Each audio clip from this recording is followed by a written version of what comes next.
reality, what makes everything go really fast is how organized you are. And it gives you kind of a clean starting point before the first cut is ever made. Messy folders are probably the thing that I see most of the time that slows everybody down. In the beginning, it's really what slowed me down. Random bins, missing assets, sequences that have version 1, 2, 3, underscore final, like 4 times. That's what really slows down every project instead of having a formalized structure. So here it is. Now we have my folders, right? This folder structure is the one that you can take, and every project that you set up, no matter how small it is, could start with this. Let's start from left to right. Audio, docs of documents, the exports, footage, your graphics, your project, and your Scratch. This is the Scratch disk where, your cache, your media cache, and all that goes in there. Project folders where the actual project is named. Graphics, any graphic that you might have designed. If you're doing spec work, the whole point is to have this structure already set so you don't have to worry about it. If your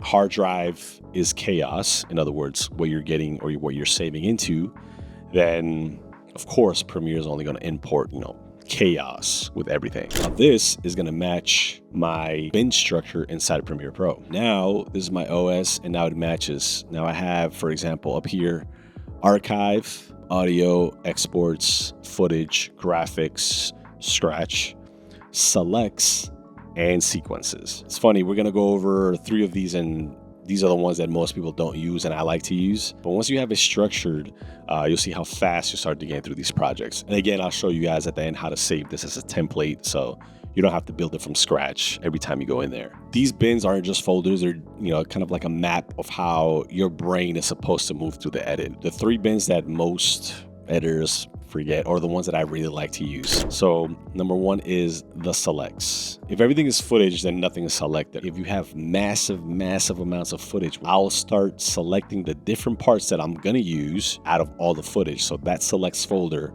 will save you a lot of time. Number 2 will be the Scratch. And this is where you can be messy with ideas without making the whole project messy. All that little things, all those little exports, instead of just going anywhere in your folders, they can just go into this almost like scratch paper in a sort of way. Number 3 is the archive. It's really important because it's not trash. And it's where you put things that are not active anymore within the project, but they might save you later. That's kind of the trash bin method, which is, it's not deleting, it's kind of like a safe holding bin. So you could name it the Scratch file or the hold. Just avoid the word trash or putting a trash folder.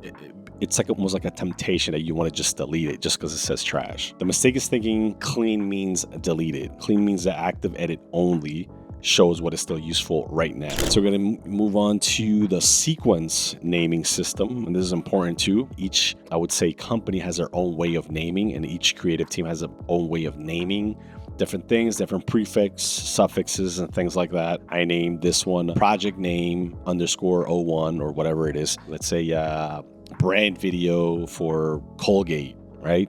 01, and then this will be the rough cut, right? So boom. And then obviously you'll have the sequence settings up there. You set it up however you want it. Boom. And that's it. That's what I'll do. Project name 03 _ fine cut. I want to save this as a template.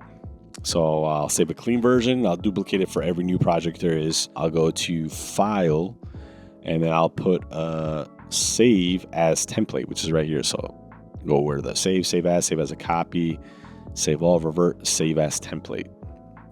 And the project template, call it test project organization, sure.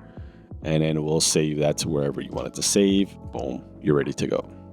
And that's it. You have a new template ready to go. Remember, it's not the edit, it's just the launch pad that keeps every new edit from starting at 0. So now you have a set system where to go. And the beautiful thing about this is that it's another decision you don't have to make. You have a finite tank of decisions to make. This takes all that away. Now your decisions are just for the creative part of the edit, and that's all you need. So remember, a cleaning project will make the creative decisions for you. This will stop making every creative decision harder than it has to be. If you guys have any questions, make sure to let me know. Put them in the comments, shoot me a DM, and I'll get right back to you guys. Let me know if you have a specific structure or something that I missed. Let me know if this helped, and I appreciate all of you.